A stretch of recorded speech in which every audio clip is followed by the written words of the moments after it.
Hello guys, and welcome back to the channel, and welcome to this week's Glossary Magazine recap of 5 of the choice stories that have been presented on this channel in the course of the week. This is now a fixture of this channel, and I know for a fact and from the data that have been coming back that you guys especially enjoy this. So let's get straight into what this week brought us. So first we start off with a narration of train stations being named in Nigeria. So the southern part of Nigeria, especially the Yoruba land, they've now had some train stations. I don't know if these stations have been built or they're in the process of being built, but certainly they have been named, and some of the names went to prominent names as is described in this video. So enjoy. Hello guys, and welcome back to the channel. So now guys, Nigeria is noted for one thing above all else, and that thing of course is corruption. But bribery and corruption is not just about money changing hands. Guys, I bring you this. Buhari names train stations after Tinubu others. So now of course Malam Buhari looking to pacify his political traducers, his political acolytes, and his people that he needs, that he thinks rather needs pacifying.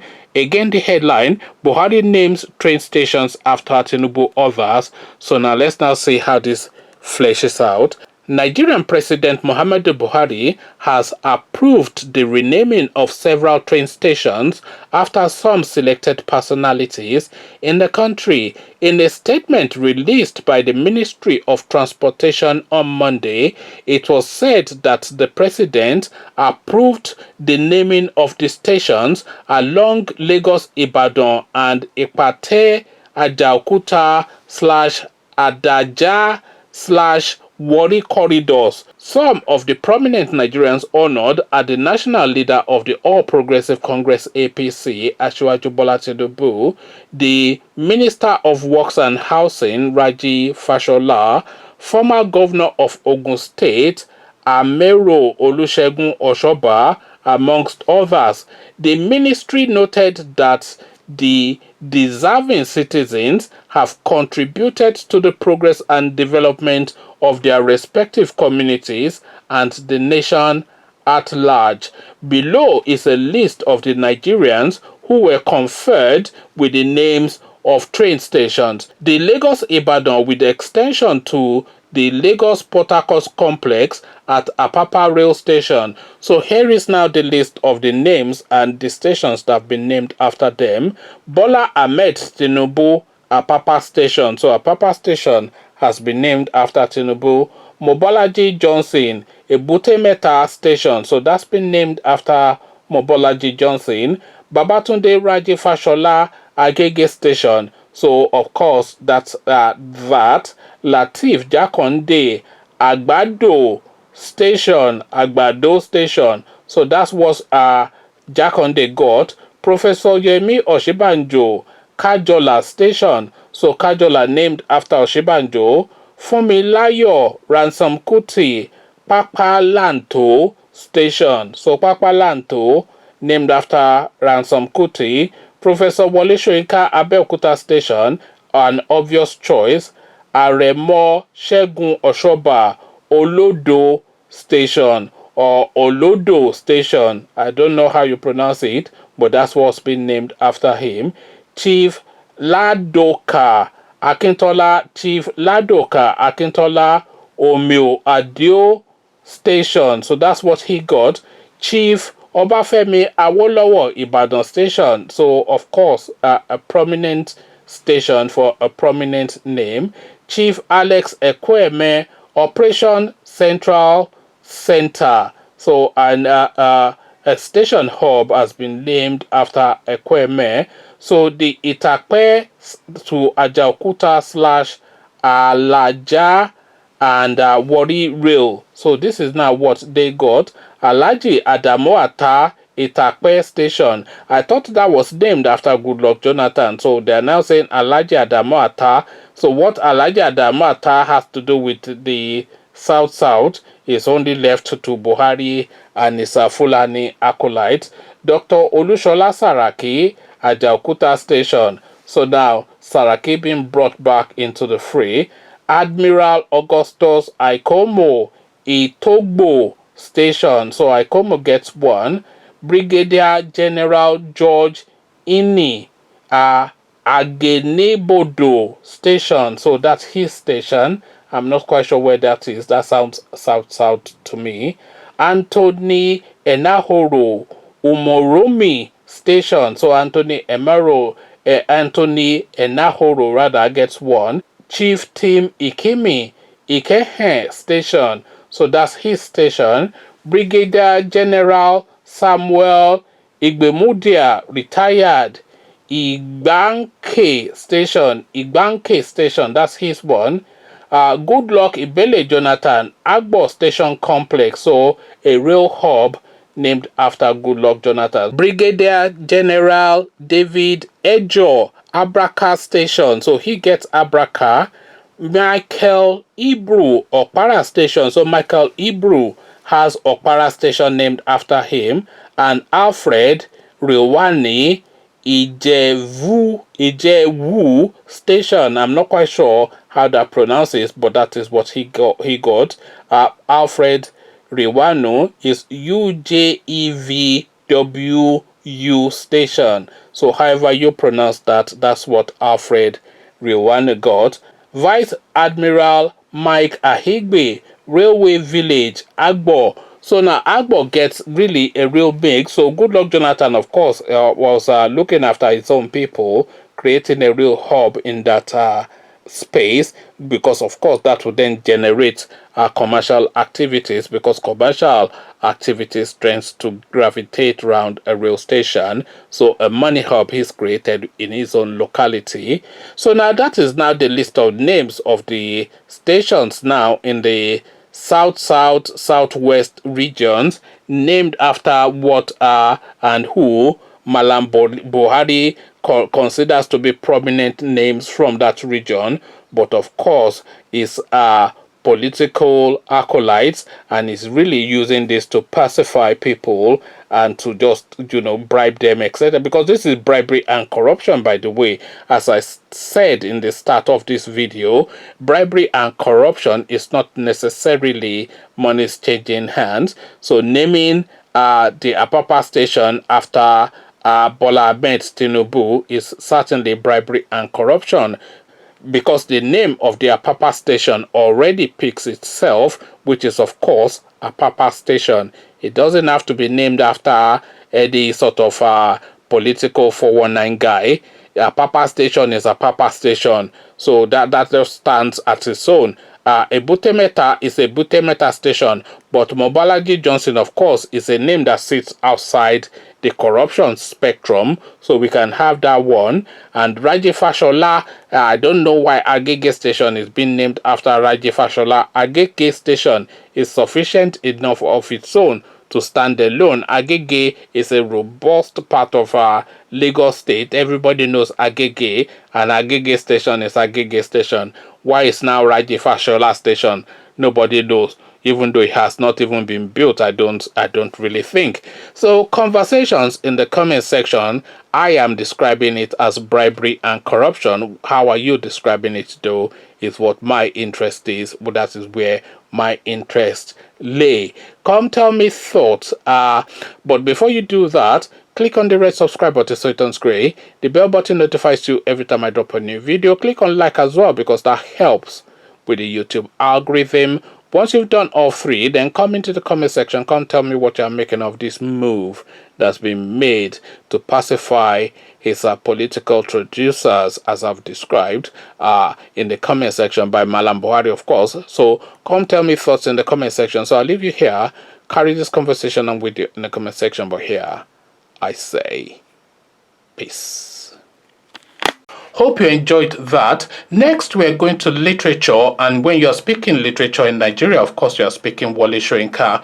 Wole Soyinka, after all these years, has now come out into the public space to describe why he is upset with Chinua Achebe, the second notable literary name within the Nigerian space. So that is all detailed in this video. So enjoy. Hello guys, and welcome back to the channel. So now guys, no one can say for certain what underpins the simmering tension between the Igbo people and the Yoruba people. A lot of people attribute it to the Biafra situation, but whatever underpins it, one thing is certain: there is a simmering tension between the Igbo people and the Yoruba people, and that simmering tension permeates the whole of the stratas of society. So we go to the top of the food chain of both peoples, the Igbos and the Yorubas. As guys, I bring you this: why I was disappointed in Chinua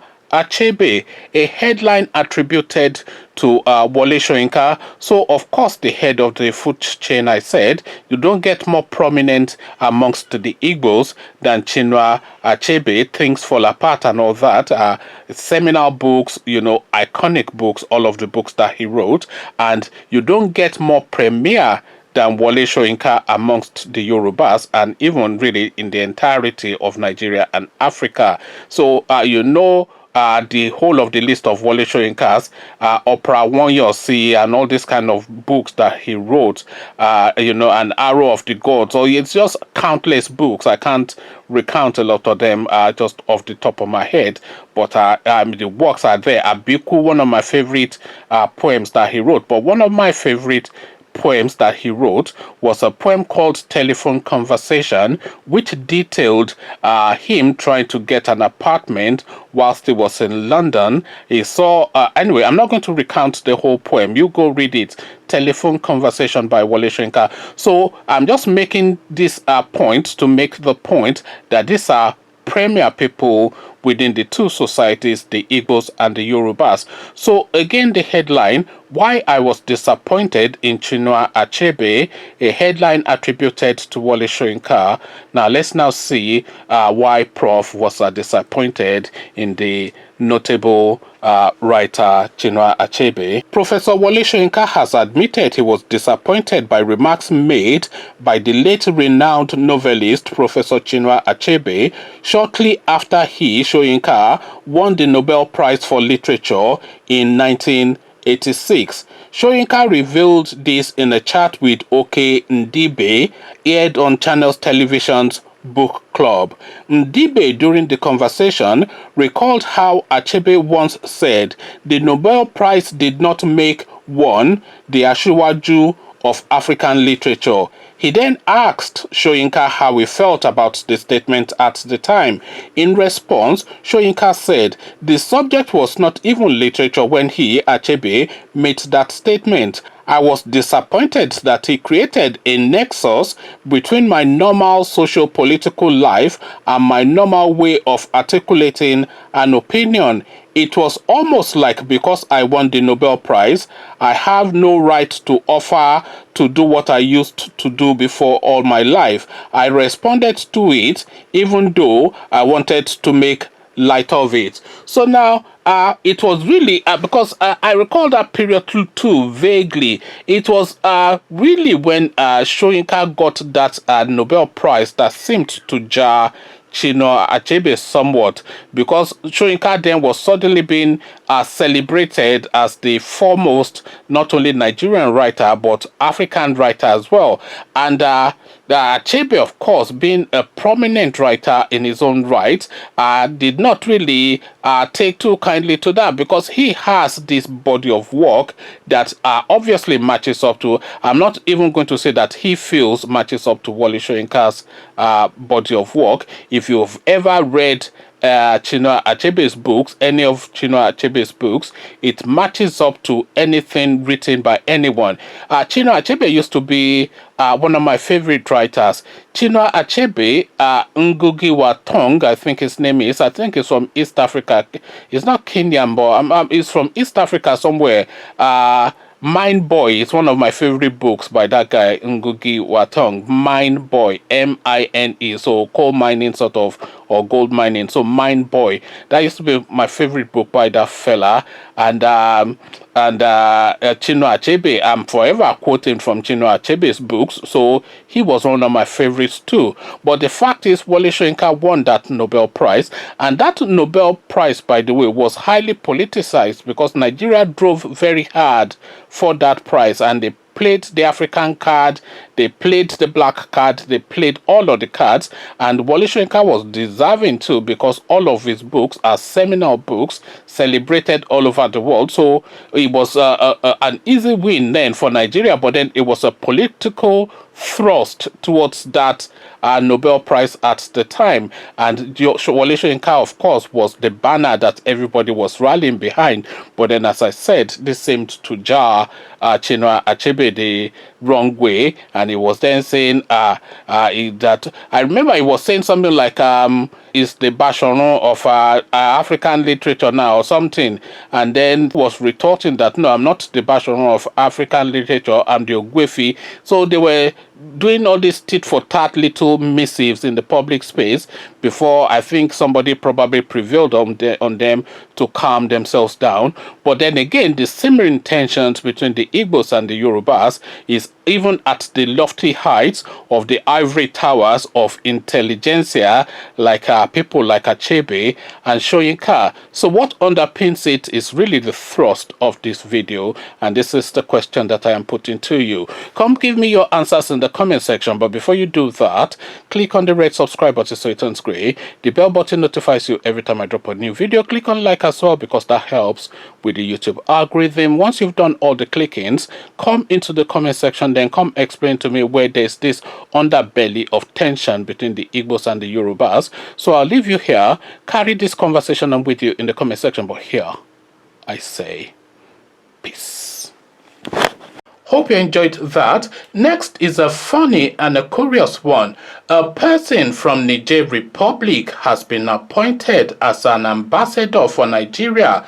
I say it is funny and curious because, of course, Nigeria has, according to government data, a population of approximately 200 million, and Nigerians are noted for being educated and experienced. So why we then had to go to Niger Republic, a neighboring country, to get an indigene of that country to come represent Nigeria in an ambassadorial position is all explained in this next video. So enjoy. Sources in Jigawa State further disclosed that he was nominated by Governor Abubakar to serve and protect his business interest within and outside Nigeria. It was reliably scooped that the reason behind this arrangement was to have Magashi posted to Morocco, where the Jigawa State governor has a firm through which he imports fertilizers into Nigeria for sale to government at exorbitant prices. In the event that he scales through, Governor Abubakar intends to manipulate the presidency for Magashi to be posted to Morocco. Casablanca is the latest business frontier for the government, from where he imports fertilizers and sells to the Nigerian government, amongst others, one of the sources said. Hello guys, and welcome back to the channel. So now guys, this should come as no surprise to anyone. This is something that we have always known, but the facts of it are starting to trickle into the public space.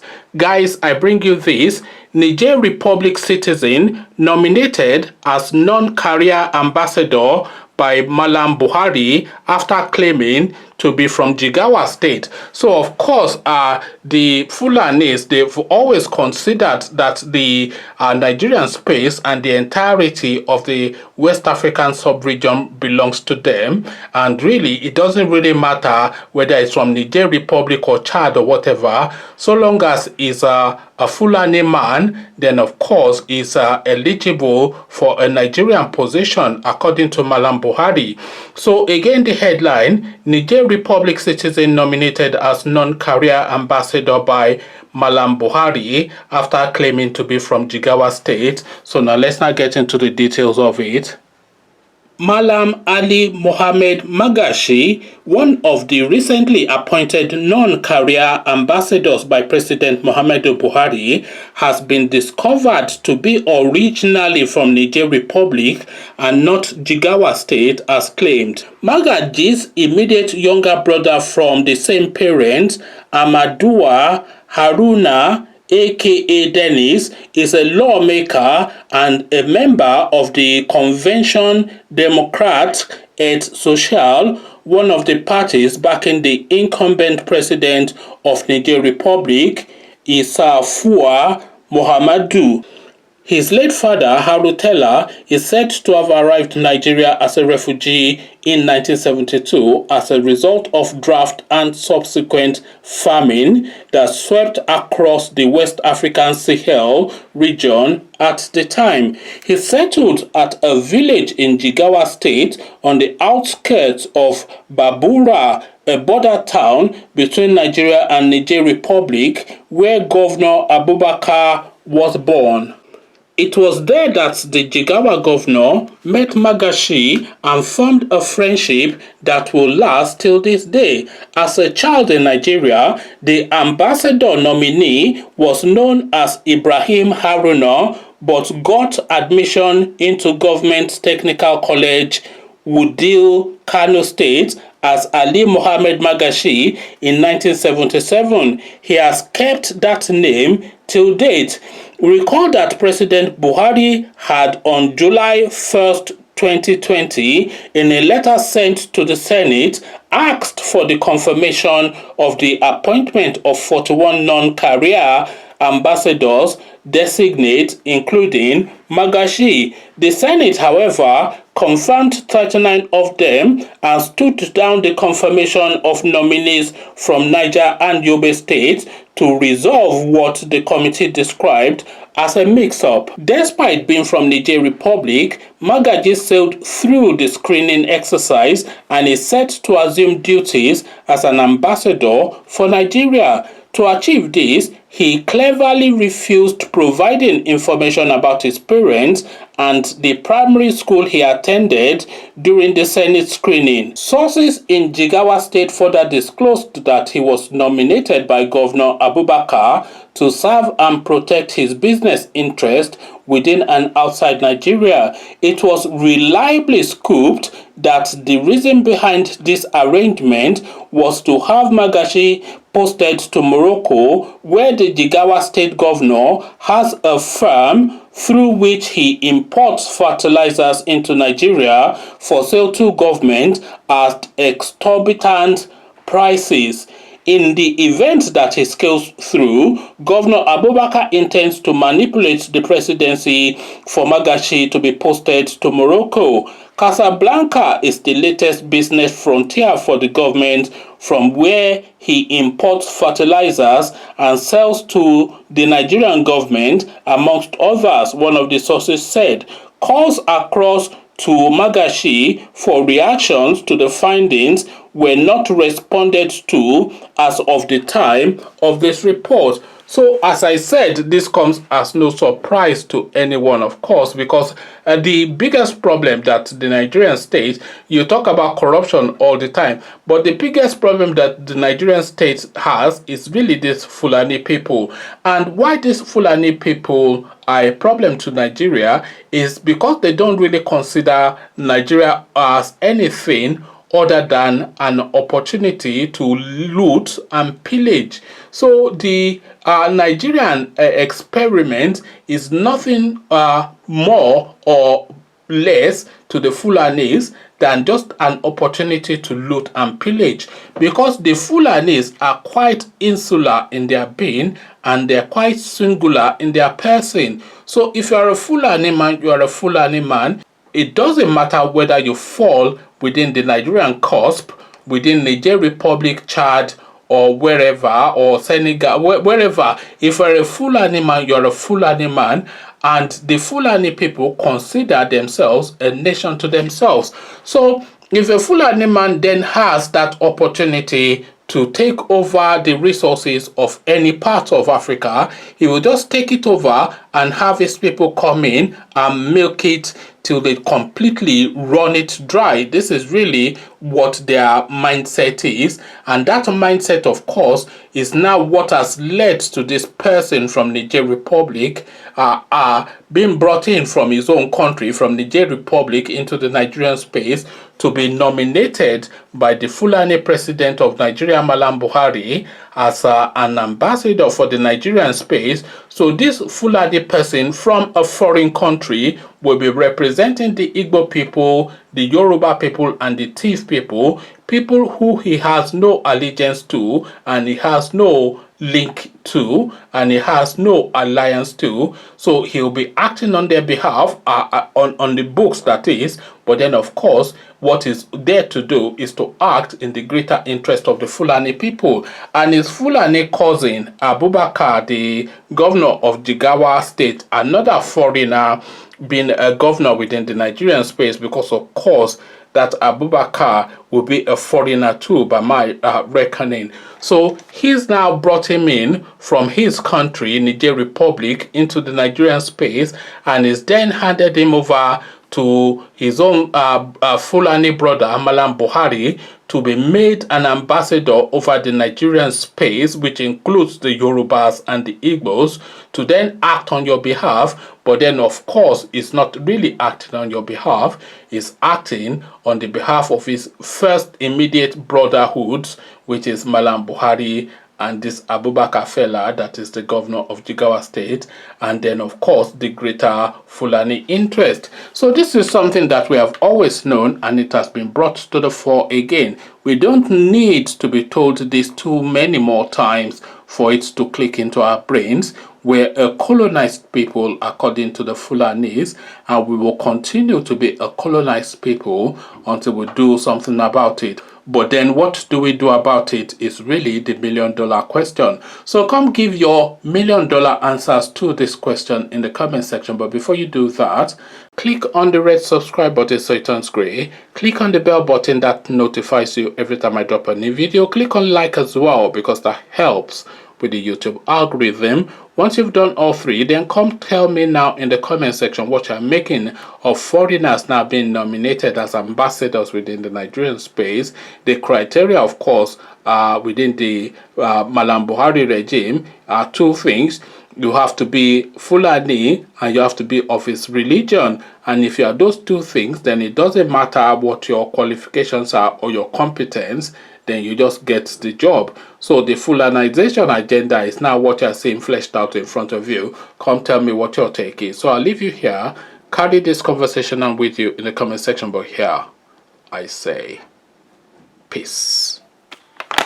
Hope you enjoyed that. So next we go to a light-hearted one. Bobrisky we're talking about this time around. Bobrisky has finally come out into the public space to introduce his partner. So you get to meet him in this next video. So enjoy. Hello guys, and welcome back to the channel. So now guys, there's a Yoruba little ditty that goes More Molereko Ajawewu Orosho. So now I don't know quite how that translates in English fully, but it says about the wonderment of a spectacle that you have seen.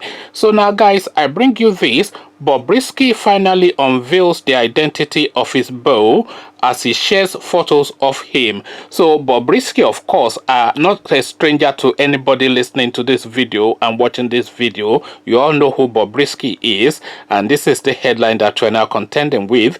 Bobrisky finally unveils the identity of his beau as he shares photos of him. So now let's now meet the new Mr. Bobrisky. Bobrisky has finally shown off the love of his life, who he popularly refers to as Beau. The cross-dresser and self-acclaimed Nigerian male Barbie shares photos of the man Henry Ike, whom he described as his world, on his Instagram page this afternoon. The wait is over, and that ends with 3 exclamation marks. So the wait is over. I am not the type of person that likes to bring my relationship here, but sometimes decisions change. And I remember asking for your permission to do this. You asked me to go ahead. Thanks for everything you do to myself and my family. Have fought so bad for true love to boom. You came into the picture. I love you at Henry Ike. He wrote as he shared photos of the man. So here is now the fella. You can see him on your screen, and that is Bobrisky's partner. In another post, Bobrisky, whose real name is Idris Okuneye, dismissed claims that it was clout chasing. Do you think I have time for clout? No way. Before uploading my bow, I thought about it deeply. He is a darling and deserves to be celebrated. You all know I don't care about your opinion though. Baby at Henry Ike, read, comment, and laugh, he wrote. So he's inviting the guy now to mock the comments that is certain to follow this post, and of course comments follow. So let's just capture a few of those comments. Anonymous: so Bob is no longer a cross-dresser but gay. Make I grab my nyash, they run. So that is what that one has to say. Vincento the Elf: hit the like button if it's 419 to you. So I'm not quite sure who the 419 is, Bobrisky, his partner, or both. Here is Omo Licha. Ha! Bobrisky, you are wicked. So, fine guy, shey you no see BC Alani? Why this guy? Oh no, I can't believe this is true. Bobrisky is joking. Pretty, good, well-mannered babes, plenty everywhere now. And that ends with a question mark. So, of course, you all know what the sort of comments will be. Let's just take a couple more. Should we be calling Dubai police in here for this Henry guy? This display of affluence is questionable. So that's an anonymous. Another anonymous: the guy looks like more fit version of Monfa. So they're already aligning the guy with the Hush Puppy Monfa sort of a crew. Anonymous again: so a normal person is actually dating this makeup made Bobrisky. Bobrisky has constantly flaunted in their eyes of Nigerians, yet no one has ever arrested him. Nigeria is a lawless country that only oppressed the poor. So I'm not quite sure where that one is going. Let's round it off with this last comment. You can tell Bob is only flaunting the guy's wealth, and from their chat you can tell Bob is the one chasing the guy and they are not actually dating. And no Igbo guy in his right mind will flaunt this nonsense unless he's an outcast and don't have family. So he's an outcast, that should read, but and this person wrote. Let's just last comment. Anonymous: with all that money, this nigga can't buy PUSSY. So this is now the response. It's just jokes, really. You can only really laugh at this. But there you have Bobrisky again presenting this guy. I'm not sure if they're in a relationship or not. I am in no position to confirm that to you. So we can only go by his words. And he has now put the picture of this guy in the public space. So of course this guy is a person, and he must be aware, of course, that this is going on. So how he now responds will give us more light, will shed more light on the actual validity or truth of this situation.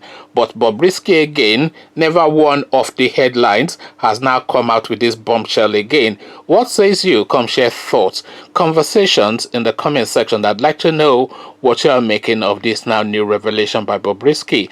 But before you come share thoughts, click on the red subscribe button so it turns gray. The bell button notifies you every time I drop a new video. Click on like as well, because that helps with the YouTube algorithm. Once you've done all three, come tell me now what you're making of this now new revelation by Bobrisky in the comment section. So I'll leave you here. Carry this conversation on with you in the comment section. But here I say peace. Hope you enjoyed that. So we round it off with this final one, and we're speaking to the 2023 presidency. So whenever we talk about the 2023 presidency within the Nigerian space, the name Tinubu, of course, is never far from the mix. So now, in this video now, a notable northern name speaking, I'm assuming, on behalf of his fellow northerners, is now saying to Tinubu that dream on, because the presidency is not turn by turn. And that notable northern name, of course, is a name that you are all familiar with, but it is all explained in this next video, so enjoy. Hello guys, and welcome back to the channel. So now guys, the vultures are gathering and circling around Tinubu's 2023 presidential ambitions, and you have to be on alert to be aware of this, and I'm pretty sure that Tinubu's eyes are peeled and he is aware. Guys, I bring you this. Maman Dara's comment on Buhari's successor creates anger. So this is now what is being contended with now at the top spaces of the Nigerian political scene. We've all heard what Maman Dara said, and I think I covered it in a previous video, but if you haven't heard, then you will hear it again. As again, Maman Dara's comment on Buhari's successor creates anger. So now let's now find out exactly what this guy said. Maman Dara might have spoken out of the conviction that Nigeria needs to make a bold paradigm shift away from the fruitless status quo, but unfortunately, his comment has raised more questions from people who have a date with 2023 presidency. Speaking with BBC Hausa Service recently on Tuesday, July the 28th, Dara, who is President Buhari's nephew, had submitted that 2023 presidency should be prioritized on qualification and competence and not tribe and regional interest.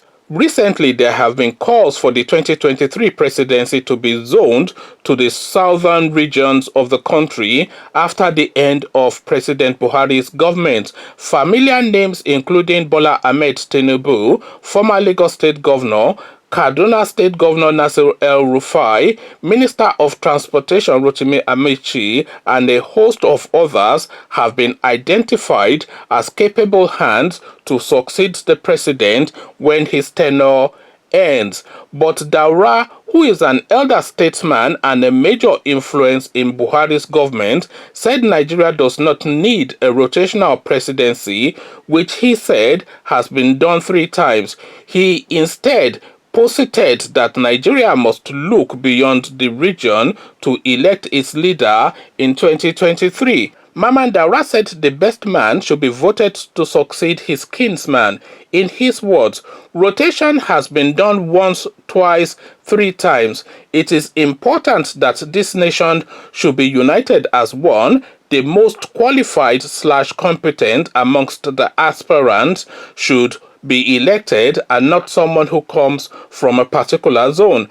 Dara's statement has been caught in different comments from advocates of power shift who berated him for being hypocritical, wondering why he never made mention of that prior to the 2019 general election which brought Buhari to power. Reacting to Dara's comment on power shift, the President General of Ohaneze, Chief Nai Nwodo, insisted that it is the turn of the South, particularly in Digbo, to produce the president in 2023.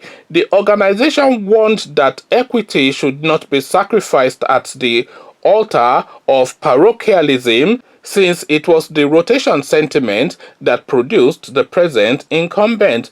The statement by Maman Dara is, to say the least, self-serving. He should have said this before 2019. They ganged up to push President Jonathan aside because they believed it was the turn of the North to produce the president. Having benefited enormously from his nephew being president, he now wants it jettisoned because it is the turn of the South. Equity is a constant flagship for peace and good governance. Without it, there will continue to be agitation and crisis, Nwodo said. The Middle Belt also reacts. In the same vein, people of the Middle Belt region of the country under the Middle Belt Professional Forum (MBPF) cautioned Daura over his comment on the 2023 presidency. In a statement sent to journalists on Wednesday, July the 29th, in reaction to the comment, the president of the group, Prince Moses Dwayop, described Daura as a deceptive and treacherous hypocrite. As someone who is known to be behind Buhari's failed presidency, Daura should first apologize to Nigerians for the superlative incompetence that his nephew has visited on Nigeria. Under him, Nigeria became the global capital of poverty. Corruption has now grown leaps and bounds. Insecurity, banditry, terrorism, ethnic-based cleansing, even in his home state, Katsina, the group said. So, on and on it goes, lots of criticism, but it's just the hypocrisy. I don't really think I can add too much more to what has been said already, especially by Chief Nwodo. So if Daura feels that competence should override tribal sentiment or turn by turn, then perhaps he should have said that in 2019 when they were using tribe and ethnicity to drumbeat Buhari, to rig Buhari back into power. So he should have said this then, so that the people can then say that, oh, okay, oh, this important man has said this important thing, and then they would have weighed it against the perceived competence of Malam Buhari. If they perceive him to be competent or not, then they would have made the decision on whether he gets to have a go again. So if we are talking about, the last person anyway that should be speaking about competence is the Malam Buhari regime, because of course they have not had one moment of competence in the entirety of their governance. It's just crass, backwardness all the way through. And this is the guy that underpins this, by the way. He was the one that was being chased out of Aso Rock, you remember, by Aisha Buhari. But now, whether you dismiss him or not, they are already flagging it out. They are sending smoke signals to their units, to their lieutenants all over the country that, look, we are not giving this power back, come hell or high water. And this is what this guy is signaling now, that look, it is not your turn anymore. You've had your turn, and we will continue to rule you forever, because this is what our own agenda is. This idea of turn by turn, we just used to pacify you for Abiola. You are not trying to turn it into a national policy. There is no turn by turn. This thing is staying with us forever, whether you like it or not. So this is what this guy is now saying, but his credentials, his competence to say it is really something that we need to probe. So if this guy is saying it, Maman Daura, then you can bet your bottom dollar that this is what Malam Buhari is saying as well. Because Malam Buhari and this guy, of course, they are joined at the hips. Malam Buhari is Malam Buhari's mother's last born. This Maman Daura is the firstborn of Malam Buhari's firstborn. So you understand that, don't you? So Malam Buhari's mother, her first child, he gave birth to Maman Daura. It was rather in the same time course, but I don't know how they, they marry very early in that region anyway, so maybe she was married at 13, 14, so she just kept on having children for as long as she was able to. So now, when this guy was born, Maman Daura, Malam Buhari was born shortly after him. So they are the same age, from exactly the same family, and they did everything together to the point of moving into Aso Rock together. So if this guy is speaking, then it is Malam Buhari that is speaking. There's absolutely no question about that. These are people in their 80s who have been together since they were 8 years old, 5 years old, 1 year old. So somebody that spent a good 80 years by you, side by side, when he speaks, he more or less speaks your language, because of course you have bonded and meshed together over the period of 80 plus years that these people have been together. Conversations in the comment section, they are telling you to get lost to whether you listen or not, and they are really saying this to send the smoke signals to their people that this is the direction that we're going to follow. Because now you will start hearing and seeing all this now public northern figures coming out into the public space to say, well, it is not in the constitution that we have to do turn by turn. It is not national policy. We have to look for the most competent person. We did not look for the most competent person when Buhari came in, because of course Buhari is the least competent president that the country has ever had, and he was incompetent to everybody's knowledge prior to him coming in. The only reason that brought Buhari in was that they were determined to force Goodluck Jonathan out, and Buhari was the only potent weapon that they had to do that, because he had a following in the north and he has a persona within the country, which of course has now been demythified now. Conversations in the comment section, you can read the smoke signals if you like, but whether you read the smoke signals or not, it is coming. What says you? Come share thoughts. But before you do that, click on the red subscribe button so it turns gray. The bell button notifies you every time I drop a new video. Click on like as well, because that helps with the YouTube algorithm. Once you've done all the clickings, come into the comment section. Come tell me now what you're making of this smoke signal that Maman Daura is sending out to the rest of the Malamis, that look, we're not hold firm and hold steady. We're not letting go of this thing, is what he's saying. What says you? Come share thoughts. So I'll leave you here. Carry this conversation on with you in the comment section, but here I say peace. Hope you enjoyed that. So those are the 5 picks for this week. I hope they all met with your liking. I have been very careful to curate them. So you come feedback to me in the comment section what you have made of the videos collectively and individually. Do you have a favorite? Do you like all of them? What are your thoughts on the videos collectively, individually, etc.? And there are these videos, of course, on the channel if you want to watch them again singularly, or you can re-watch the whole glossary magazine for this week. Conversations in the comment section. This is the week that was. That was the week that was, all captured in this one video. Come share thoughts. Before you do that though, click on the red subscribe button so it turns gray. The bell button notifies you every time I drop a new video. Click on like as well, because that helps with the YouTube algorithm. Once you've done all the clicking, then come into the comment section, come exchange thoughts with me. So I'll leave you here. Carry this conversation on with you in the comment section, but here I say peace.